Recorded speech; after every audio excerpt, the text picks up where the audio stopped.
Welcome to Real Bear Reviews, your paradise for movie lovers. Thank you for supporting our channel. Your love keeps us alive and growing. He is an ordinary bricklayer, but full of professionalism. In the evening, he carefully checks the waterproof wall he had just repaired during the day for a client. Unexpectedly, just a second later, countless bullets are fired at him. Vail quickly hides behind a nearby cement wall. He hastily takes out his tool bag, pulls out some tape, and immediately dresses his wound. Afterward, Vu throws his protective glasses onto the ground, using the glasses to observe the assassin's movements. When the two assassins investigate the scene, they discover that Vu has disappeared. Before they can react, Vu unexpectedly rushes out from a distance and uses a hammer to knock one of them down. While the remaining assassin is showcasing his sniping skills, Vu seizes the opportunity to throw his helmet to distract him. He forcefully throws the hammer at the assassin, then flies over and pins him down, quickly using a tape measure to strangle his opponent. Afterward, he drags him to a cement pool and pushes him in. Vu opens the lid of a cement barrel next to him. Just as he picks up the assassin's gun, the other guy suddenly crawls up from behind. Vu doesn't hesitate, raises the gun, and shoots him down. Unexpectedly, another assassin on the roof points his gun and crawls over. Vu abruptly breaks through the wall and lunges at the assassin. The two of them silently engage in a brawl. Vu quickly picks up a trowel from the ground and stabs his opponent hard. The assassin is no less capable. He hugs Vu tightly and powerfully slams him into the wall that he had just finished repairing that day. This is big trouble. After this, he'll have to repair the wall for the client again. The two of them fight from the rooftop down to the adjacent slanted roof. Because it's wet and slippery, they almost fall down at the same time. Who do you work for? Ariar says hello to you. Vu seizes the opportunity and throws a punch, causing the assassin to fall. Just as he's about to climb up, the elevator cable suddenly breaks. It turns out that Vu was a retired CIA operative. Before he retired, he specialized in handling the government's dirty work. But half a year ago, Vu abruptly resigned and became a professional bricklayer. After repairing the wall for the client during the day, Vu goes to a bar to rest. There, he hears a familiar voice, a glass of malt whiskey with cheese and mustard. Vu turns around and sees that the person is O'Malley, his former boss at the CIA. Their purpose this time is to ask Vu to come out of retirement to deal with a difficult problem. A few days ago in Thessaloniki, Greece, a female German reporter who intended to overthrow the CIA was murdered. The crime scene was handled very cleanly, showing that the assassin was extremely professional and experienced. However, after checking the surveillance cameras, Agent Kit found some useful information. When she saw the assassin's face clearly, Kit was extremely surprised. She immediately reported the situation to O'Malley. After seeing it, O'Malley was also shocked because the assassin was Victor Ariar, a former secret CIA agent. He used to operate openly as a middleman for the Russian mafia in Greece, but was executed 18 months ago for refusing to carry out a mission. And now he has suddenly come back to life and reappeared. It is clear that there is a big conspiracy behind it. Because Roger and V were extremely close comrades, and V had killed Radkir at that time. That's why O'Malley came to V. Hearing O'Malley say that Radkir was still alive, Vail couldn't believe it. He had personally executed Ariar. He thought O'Malley was intentionally making things difficult. But O'Malley placed a file on the table in front of him. The document was from a man named Popov, a notorious Russian smuggler. When he was an agent, V often dealt with these types of people. Kit, who was next to him, added that this Pop died in a shipwreck 2 years ago. But next to the female reporter's body, a photo of Pop appeared.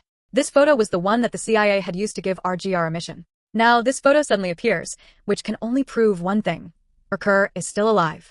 They guessed that Riker's purpose in shooting the female reporter was to frame and blame the sea. Since Roger was killed by Vail, O'Malley decided to have Vail and Kit go to Greece to investigate the truth and eliminate RGR. Moreover, this is a top-secret mission. They must act without being detected by the Greek government and Interpol. But Vail still insisted that Riker was dead. He didn't want to get involved in any more CIA missions.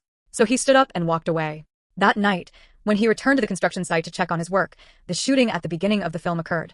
Now Vail finally believes the truth that Ridger is still alive. And Riker's next target is him. The next morning, he immediately goes to find Kit, ready to go to Greece with her to solve this problem himself. V doesn't forget to bring his bricklayer's tool bag. On the plane, Vail falls asleep immediately. Meanwhile, Kit is reviewing Ridger's file and discovers that Radkir was married and had a lovely daughter. But Riker's wife and daughter died tragically, clearly murdered brutally. Upon arrival, the two of them drive to a dilapidated factory on the outskirts. When they get out of the car, Vu sees a long-haired man and is overjoyed. They hug each other tightly. Vu introduces this man named Theo, an old teammate of his, when he was on a mission. He has been taking care of Vu's dog ever since Vu retired. When Kit sees the dog, she looks panicked because she is allergic to dog hair. For the mission to go smoothly, Theo thoughtfully prepared the necessary weapons for both of them. Afterward, Vu and Kit pretend to be a married couple to begin their operation. Before they leave, Theo also gives them a 550 horsepower supercar. The chassis and front bumper are specially reinforced.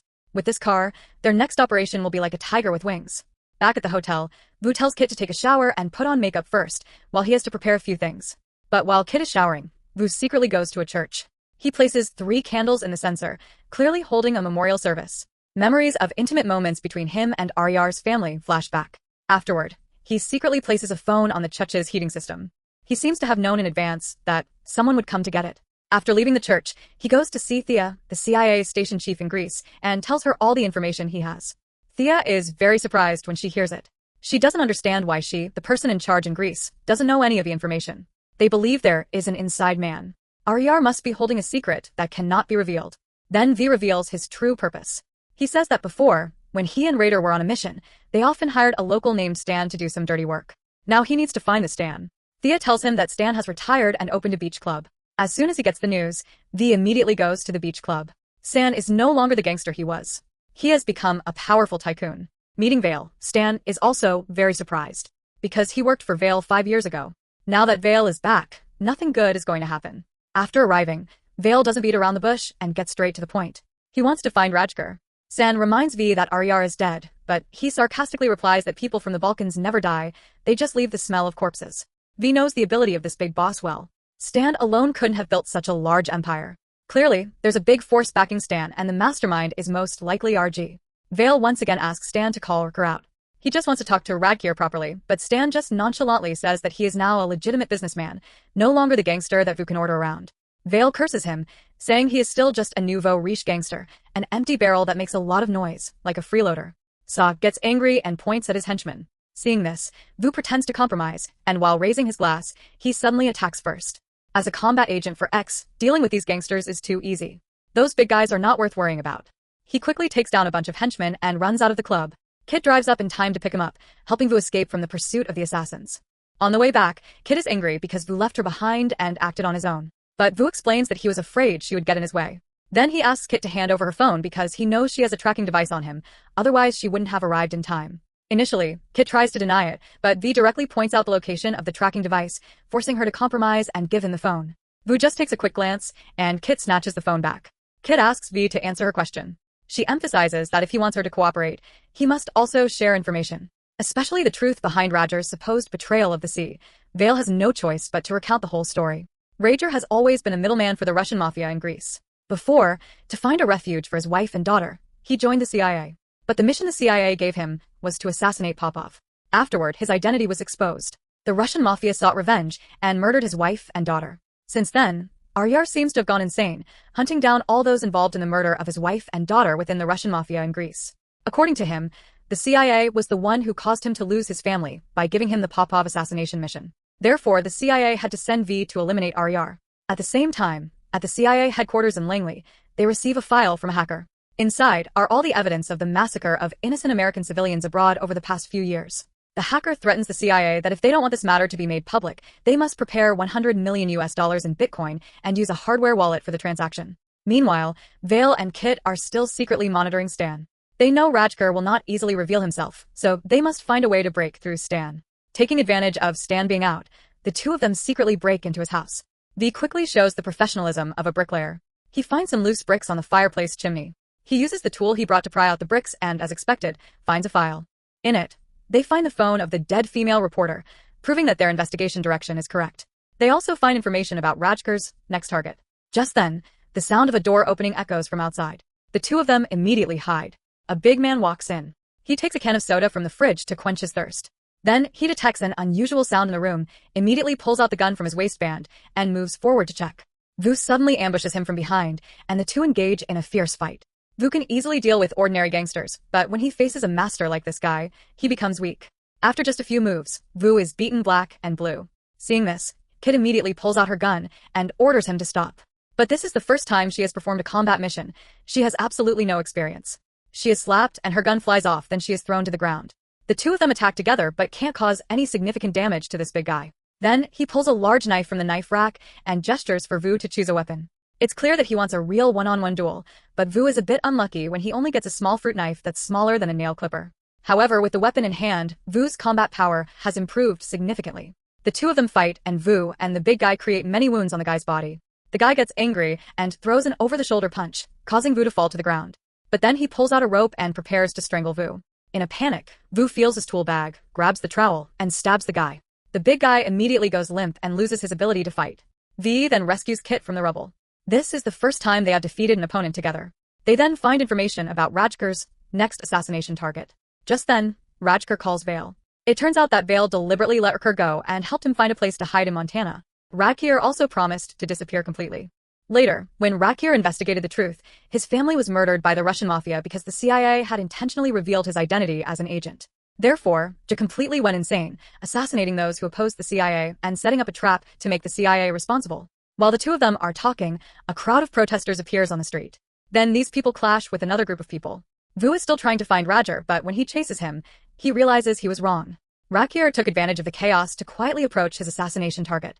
Hearing the gunfire, Vu rushes after him. He fires multiple shots at Rajkur, causing him to fall off his fleeing motorcycle. But Rajkur still manages to escape. From the clues Rajkur left behind, V deduces that the traitor in the CIA provided the list of targets to Aryar, so the two of them return to the CIA headquarters to report. But at this point, O'Malley's attitude suddenly changes because he has received a threat from the hacker. He decides to remove V from the game and lets Kit go alone to the transaction with the hardware wallet. When Kit arrives at the meeting point as instructed, V suddenly appears and stops her. After going through life and death situations together, Kit has learned the tragic story of Rajkur from V. She now suspects that OM could very well be the traitor. She decides to side with V. So, Kit is in charge of providing support from outside while Vu takes the hardware wallet into the transaction. When Vu arrives at the secret room, he sees a computer on the table. He plugs in the hardware wallet that Kit brought into the computer port and the cryptocurrency starts to be transferred. Rajkur's video call also appears on the screen. V tells Rajkur that there is still a chance to fix things, but Rajkur is not willing. Years ago, he only refused to assassinate a Greek foreign minister and was brutally avenged by the CIA. This time he is determined to complete this assassination and expose everything to reveal the CIA's crimes. He is determined to unmask the CIA's evil face. Once he kills him, it will ignite a bloody war between nations. Millions of people will die. But Rajkur no longer cares about that. He says, and then hangs up. The transaction is complete.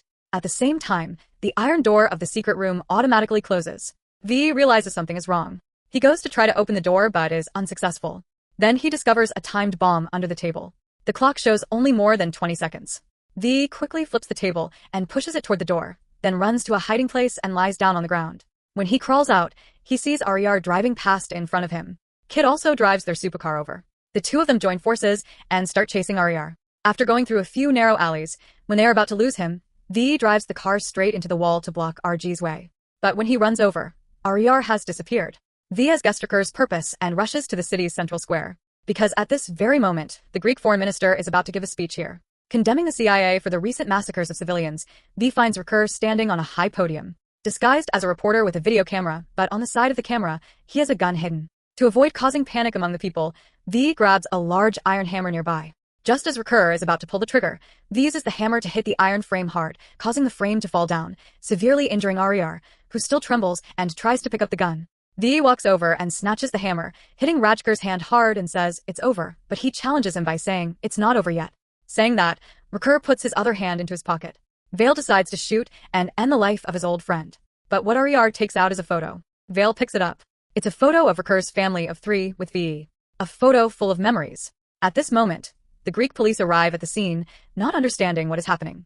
They fire 2 shots at V. Fortunately, with the aura of the main character, he survives. When Vu wakes up, he sees that Kit and O'Malley are already there. From O'Malley, he learns that the Greek foreign minister, who has always been against the CIA, now thinks that the CIA itself saved his life. Their team also got there a step ahead of the Greek police, finding the framing evidence and the CIA assassination list in Aryar's car. Thanks to this, the CIA's reputation was saved. After leaving, Kit tells V that the $100 million in Bitcoin did not fall into Rajkur's hands. O'Malley knows about this but doesn't care. V advises Kit not to investigate further. O'Malley plays politics at a different level than ground-level agents like them. After being discharged from a hospital, Vu goes to see Thea, his former lover. At Thea's house, V is surprised to see a special vinyl record. This is a record that Rajkur loved, and Rajkur had once given him an identical one. V begins to suspect that Thea is Rajkur's inside man in the CIA. Just then, the sound of a car braking sharply echoes outside the window. He goes over to look and sees a few assassins running up the stairs. When Vo turns around, Thea is pointing a gun at him. Thea confesses that everything was a conspiracy set up by her and Aryar. Rajkur found her and threatened her life. So she chose to cooperate with him. But she also knows that everything will be exposed sooner or later, so she blackmailed the CIA for 100 million US dollars to make her escape easier. Because of their past relationship, Thea doesn't kill Vo. She just drags her suitcase and prepares to leave. V also doesn't chase after Thea because there is a bunch of assassins downstairs. He quickly grabs a bag of flour and puts it in the oven. Then, he hides outside the balcony railing. When the assassins break into the room, V has disappeared. They hear a noise in the oven and walk over to check. As soon as they open the oven, they are surprised and a big explosion occurs. V is thrown downstairs by the force of the explosion. Thea is about to drive away, sees that Versus' main character aura is too strong, so she floors the accelerator and drives straight toward him. But at that moment, Kit appears in time and fires multiple shots at Thea's car. The bullet pierces the windshield, ending Thea's life. Afterward, Kit and V help each other leave the scene. At the end of the film, Kit refuses her superior's offer of a promotion and a raise. She takes Vala's dog with her, listens to his favorite song, and resolutely leaves the CIA. As for Vail, he is unlucky and still has to go back and continue to repair the wall that was damaged in the previous brawl. In a context where the action and spy film genre is becoming more and more saturated, The Bricklayer stands out not only because of its eye-catching action scenes but also because of its profound exploration of humanity.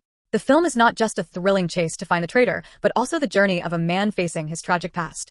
The main character, V, is not a perfect super spy. He is an ordinary bricklayer, trying to escape the quagmire of his past, but then gets pulled back. The film's appeal lies in the fact that it doesn't just focus on gunfights or brawls but also delves into the complex relationships between the characters. The friendship, betrayal, and personal tragedy of Rakir make the story not just a simple case of good triumphing over evil. The audience gets to see that in the deceptive underworld, nothing is black and white. The film raises questions about ethics and forgiveness, making the viewer reflect on the fine line between justice and revenge. The value of a film lies in its reputation, while the value of a film review lies in its feelings. Today's story ends here. Thank you for watching. What do you think of this movie? Please comment below.